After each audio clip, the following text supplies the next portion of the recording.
Start with a few comments and then take the questions. Okay, thank you all for coming. It's obviously a very disappointing weekend. I fully understand all the whatever those differing thoughts and opinions might be, and we've got ourselves in a situation where we have a big job ahead, and absolutely doing everything we can to prepare our team for the next game. I mean, that's what's looming in front of us, and so our coaches right now, the focus on our team, being with our groups, focusing on real things that can help them, as I've mentioned before, and then continuing to recruit. So that's kind of our job description anyway. And everything you want in coaching right now is right out there in front of you as far as all the parts. And so that's what we absolutely have to do is put a plan together, have a good start to the week today as we begin with our team later this afternoon, and get ready to go. That's actually the one part that is remains constant in our life of how we approach it. The players need our support and coaching with every bit of passion and preparation that we can have, and that's where we have to go with it. If you want a quick summary of the last game, all you have to do is look at the rushing statistics and the explosive plays. I mean, those things kind of tell the story. And our injury situation, we've kind of reached a point with Luke Gifford where it was decided that the best thing for him would be to have surgery this week and begin his process of getting ready better for his next go-round in the future. So that's what will happen with Luke. Connor Young hurt his ankle, had a high ankle sprain, and will be out for the game. Tanner Lee is in the concussion protocol at this time. So as you know, that's a process that we go through day to day, and that's where it is. And Eric Lee has remained in that concussion protocol. Connor Ketter is possible this week. We'll just see how his back gets to feeling as the week goes on. Jalen Bradley should be more ready to go. I think he was pretty close for the game, probably could have played in the game, but he should be ready to go. Mick Stoltenberg has had a little bit of a knee problem, but we anticipate him being okay. Chris Weber has had that neck and came in and out of the game a little bit, but he should be ready to go. Dedrick Young has had a lower back issue, and we're hoping that he's going to be ready to go as we get going. I think you all know Penn State as a very good football team all around, with a great runner. They're very versatile. I really like the quarterback. I think he's a great fit for what they do, and their defense is physical, lots of movement. It's a good defense. So we'll have our work cut out for us for sure. And from there, I'll open it up. Mike, how do you handle the Tanner thing as far as reps, and is there a cutoff point in the week where you say, he hasn't had reps, we have to go with Patrick? Yeah, I think that with the protocol that you go through, there won't even be early on in the sequencing. He won't get any reps. So obviously he's played a lot, and a decision about him can be made later when cleared, if in time. But at the same time, we are today practicing Patrick O'Brien as if he's going to start, and that really fits because Tanner won't be able to do anything anyway. So there's Bunch is number 2 then? Andrew Bunch will step in and be the number 2 quarterback. so Yeah. you don't rule out Lee for Saturday. I don't rule him in or out right now, Steve. He's in that protocol. You know how that goes. That's a day-to-day thing that only the medical people will come back and say if and when he's cleared in time to play. And the timeline on it, I don't know. Further review, when you look at film of Patrick, anything jump out at you after looking Yeah. at it? I was proud of Patrick, actually. His first significant time, and it's a horrible time to have to play in a game where you're just passing almost all the time, and they're teeing off with blitzes and rushes, and so we get too much pressure. But I thought he hung in there, made some beautiful throws, and appeared to have a lot of poise as he played. So I was impressed with that. I think everybody can see he's got a big-time arm and can make some of those big throws. Actually showed good mobility, getting out of the pocket, got a first down or two, and made some plays. So I was proud of him in that way. Do you know where Tanner got hit in the first half where this impact migraine might have happened? Yeah, a guy kind of fell on his head, Where in the game did that happen? First half. First half. It was right before halftime. Are you concerned with the number of injuries that you guys have sustained, especially on the defensive side of the balls? Well, it's been the injury situation is, it's kind of football, Sam, and I think I don't want to make too much of it, but because it's all individual and we're all disappointed when guys get hurt. It's hard, and it's hard on the team, and it becomes amplified when you talk about losses, and what that looks like, and knowing as a coach you need every available person that you can to help win a game, but at the same time, in different circumstances, it would probably appear, I don't know, somewhat normal, I suppose. And some of these I mentioned are kind of post-game things that guys go in for. Mick's got that knee historically right, so it was aggravated a little bit. I think he's going to be all right. Dedrick's had a bad back for a while, but he's played, and he'll probably play again. Chris Webber's had the stinger. So I just mention them because they're getting treatment. You might see them with some guys with a few less turns and wonder what's going on, so I just bring them up. Aaron, I meant to write that down. Aaron, I think we'll practice today, and if everything goes well through the week, his deal is what happens on the first contact. And so we'll try to help him with that when we get into full gear later on and see how he responds. If he responds favorably, that will be good. After looking at the defense more and talking to Coach Diaco, what happened? What did you guys see and why it looked like it did Saturday?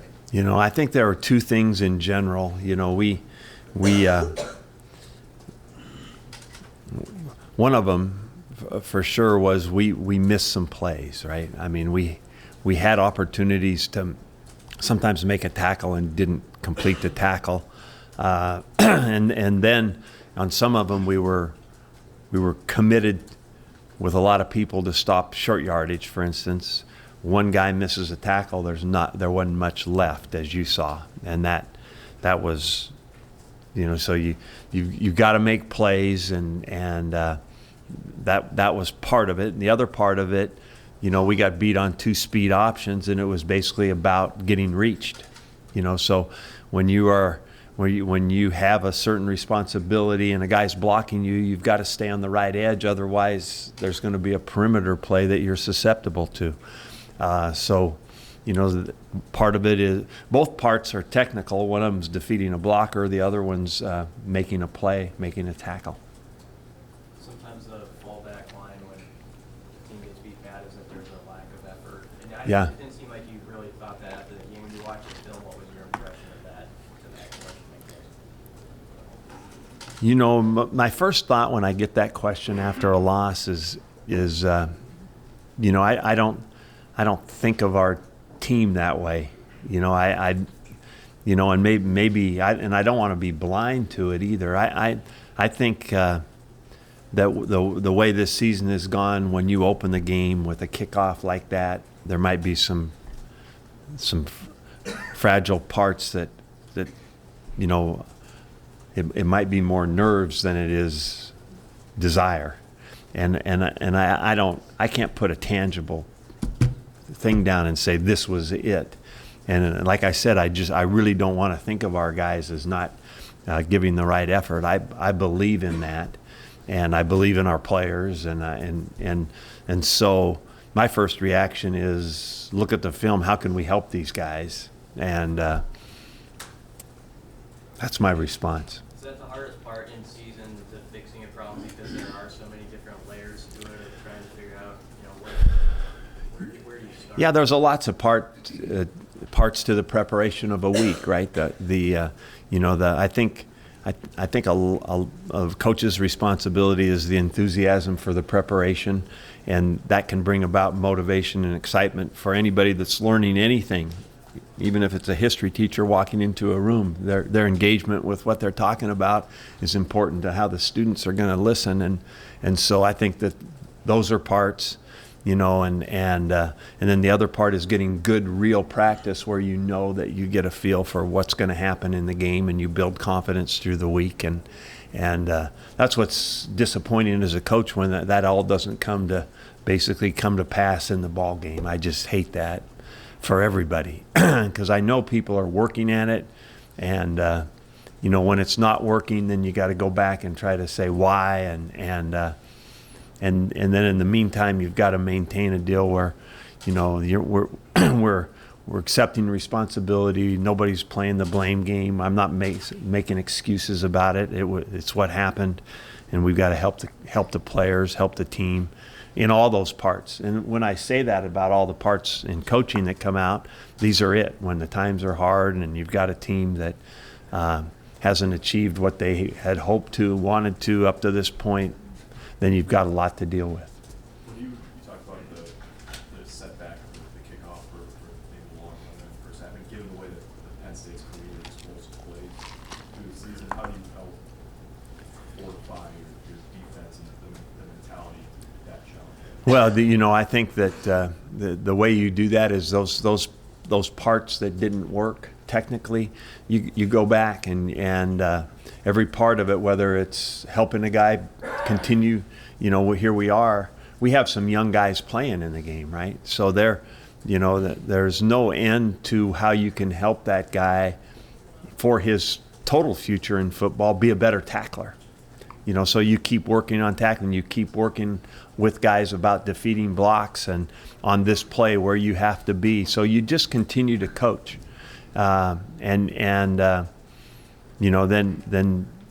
you have to be real about your plan. If we do this is how this is going to work, and you have to defeat this guy. So much of football comes down to one-on-one. It's who's going to win the one-on-one battle. It's an open field tackle. It's me and you. Am I going to win by tackling you, or are you going to win by beating the tackle? If it's a block, if it's coverage, so much of it eventually comes down to who's going to win the one-on-one. Our job is to help put our players in a good position to try to do that and teach them what needs to be done. That will never end, right? I mean, that is always a process of growth, and one of the things I like most about coaching. Coach, why the decision to call a timeout 3 times at the end of the game? I wanted to let Patrick play and take some shots, and I know I hated doing that actually, but I wanted him to. Here we are in a situation where in the red zone, he hasn't played much. Who knows if he's going to play next week? At that point, I was just going to give him some more snaps. And I know that's not very popular. I know that people don't like that. That's simply why I did it. With Patrick, when you look at just the big picture of when you arrived here, year and a half, or however long ago it was, and where he is now, what have you seen in kind of his growth as a quarterback and where he is at this point? I think Patrick has had the benefit of time being in the room, and I think Patrick has really stayed the course as far as his work, weight room, football, meeting room. I think it's kind of natural growth for a kid that has redshirted and then come into a backup role in a at a pretty young age to be the number 2 quarterback is pretty decent shape for a guy positioning for the future. I think he's been working toward that. I think that's why he was somewhat poised and confident when he went in the game and made some plays in the game, which I was proud of him. So there's no doubt he's developed. There's no doubt that he's been engaged, and he is undertaking that part of becoming a college quarterback that you have to go through to be a good one. Wait, you have to have an emergency guy? Yes, we do. We do. And last year we used Zach Darlington. And we talked about, we're talking about possibilities there. So, you know, I've kept that room small for a reason, and then at times like this, I wonder why, you know, so. How many yards and points did your offense leave out on the field Saturday, and what role did the offensive line play in that? I failed to mention this when I talked about a short summary of the game, and you know, in a game that turned out like that, this will sound probably not very important, but 4th and 1 at the 5 to tie the game up again haunts me, you know, and you know, I think that you look at like I said, winning on those plays of whether it's a block or whether it's beating a man or making a tackle, that's what we have to do better in those situations. How much in the 2 games did he miss? How much did he miss Michael Becker? You know, I think that probably the main thing about I thought Michael Decker was coming on in a good way and growing, and you know, the whole continuity from the center over to the right tackle has been interesting at best this year. So, you know, the one thing that is, I think, good for the offensive line is chemistry and continuity working together.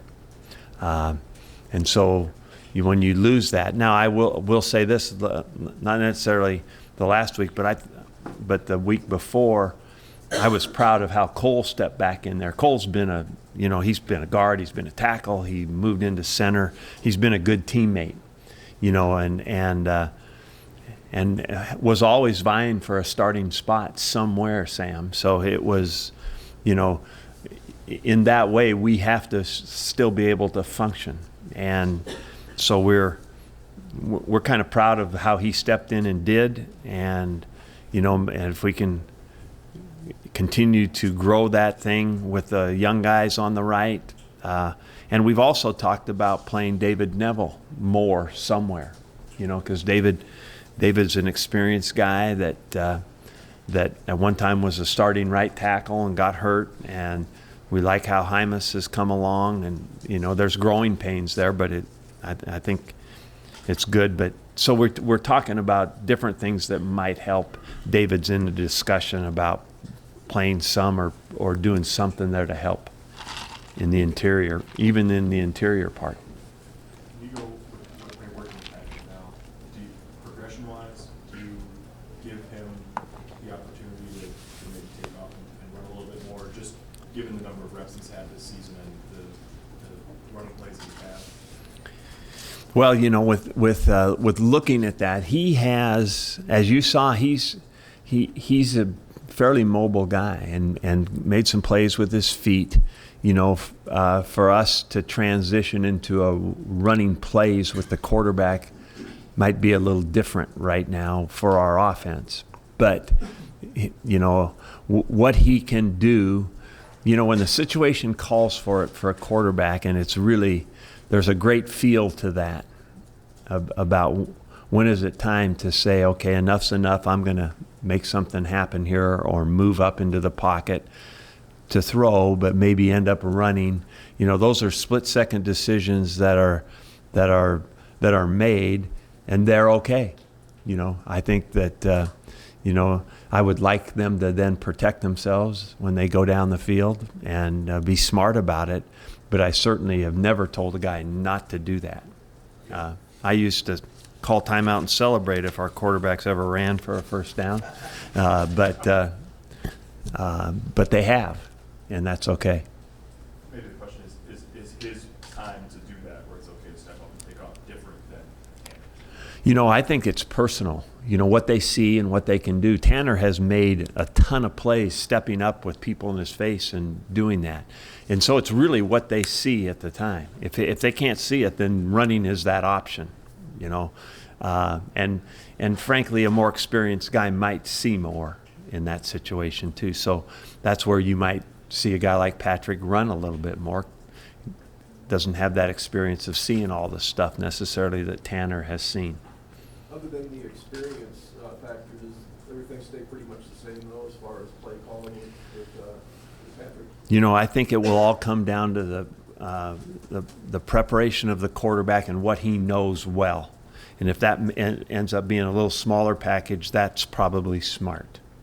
And we're obviously going to be playing a good defensive front that we're going to have to block and execute against. So less may be more in a game like this for our new quarterback, if indeed he is our quarterback. What's the challenge McSorely presents this week? Oh, I think McSorely is really a versatile, competitive guy, makes plays, feet, on the run, throwing. I think that, you know, as I've watched him through the years, he's never out. You know, I mean, their comeback in the championship game a year ago was interesting, and I thought his play was outstanding in that game. So I got a lot of admiration for how he plays. Barkley's considered a Heisman finalist. Yeah. Is he the best player in the country? What do you think? You know, I think he's definitely in that discussion. I don't know enough about all the other players to say he's the best player in the country, but I'd like to see better. You know, that, I mean, he's certainly in that conversation and belongs there, as far as I know. He's been held under 70 yards the last 3 games. After the way Minnesota was able to run on you, I guess what's your level of concern about him breaking out on you? Yeah, well, there's no doubt about it. You know, we've just come through a game of 400 rushing yards, so, and we're playing a back like that, so we've got a big job ahead of us, as I mentioned earlier. Over the course of the season, when you look at the offensive line play, how does that level stack up to where you thought it would be, to your expectations? Well, Steve, I never anticipated the disruption in the offensive line that we've had personnel-wise. You have to be ready for it, but you know. So in saying that, then I would say, you know, we're not anywhere offensively as far along as I'd hoped we would be. You know, we have to score more points. You know, if in the future, that part of it has to change. You know, we have to score more points, and you know, because it's very interesting to look around at teams that are doing well and what's their formula. You know, some teams are just going to outscore people. Ohio State, you know, goes 49 against a good team last weekend. They're just going to score, and other teams are going to do their thing offensively and play good defense and win. Wisconsin, you know, they're going to, you know, in the 20s maybe, and sometimes bigger and later in the second half. But there's a formula for it. And but for where we are right now, we're not scoring enough points. What was your formula coming into this year? What did you think you have to do? Well, I thought we would be a balanced team with a run pass, and I thought with that balance we would, you know, I anticipated also a balance between offense and defense in a way that, you know, I don't know if I could say we would be more like Wisconsin than we would like.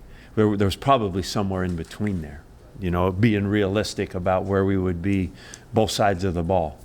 But I certainly anticipated a season where we would be more balanced and score better. You guys ranked last Big Ten sacks, tackles for loss, Right. almost forced. Right. Watch the games. We don't see Diaco bringing a lot of pressure. At what point do you maybe change that strategy? Or is this kind of what you expected? Well, you know, it's probably when you're seeing like a team last week that is a zone read type team, you know, the getting a beat on different pressures can be difficult probably at times. So, but the bottom line is true of what you said. That's where we are statistically in those areas that can change games. So it's something I think strategically we are looking at some things that we know that are missing in a factor of winning games. You used Boe Wilson on that first touchdown run. What made the decision to not do that on future short yardage situations? That's a good question. That was a goal line specific for a goal line defense, and it worked well. It worked nicely. He did a nice job. If we could pull back in time and think about that on 4th and 1 on that deal, that might have been a good call. And I'm saying that just like you are in hindsight, but that it's definitely possible. But it was set up specifically for a goal line. How challenging is this final stretch? You got back-to-back road games, a later kick at Penn State, then you got to come back on a short week. We can kind of just look at this final piece here of the season. I mean, how do you manage through like a stretch like this? Lots of elements there, Sean. I think that that all we can do is I try not to worry about too much about the logistics of what we just did. We are back here. It's Monday. The kids were in the training room yesterday and doing their stuff the day after the game, and we're going to practice today and meet with the team. And so we have an ample week to prepare.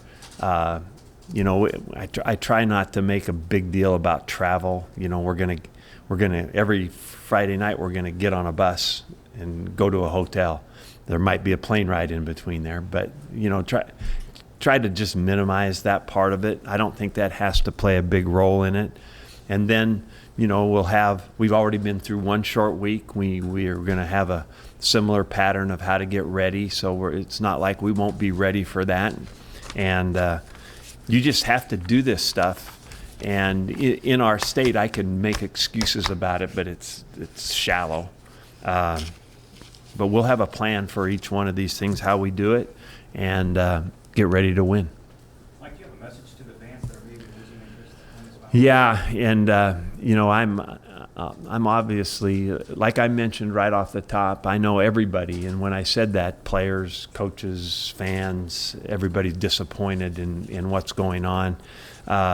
This place has maintained their passion for their teams and Husker football for a long time, and I'm certain that they will continue to do that, and they should. And I love this team. I love their approach every week. We have had very few issues except for the games, and I appreciate that, the work that they try to do and get ready, and same with the coaches. And I'm positive the fans will forever love their team. That being said, is there an opportunity here still to maybe save this season, maybe flip that narrative around a little bit? We never discount that as we get ready for the next game. We will always anticipate making a plan to win the game, and in doing that, we'll feel better for the weekend, and then we go on to the next one. You have to work on making the guy giving some kids have to believe it. I mean, you gotta have You got it. get the guys to believe. I think the best way to do that, Andy, is to teach them and bring them in. I think this is a real important time for each position coach to stay close to his group, for the coordinators and the staff to have a good, solid plan and present it with some energy and enthusiasm for it and believe in it. We have some veteran people that have been through a lot of different things in coaching, and so I'm not really worried about that part of it.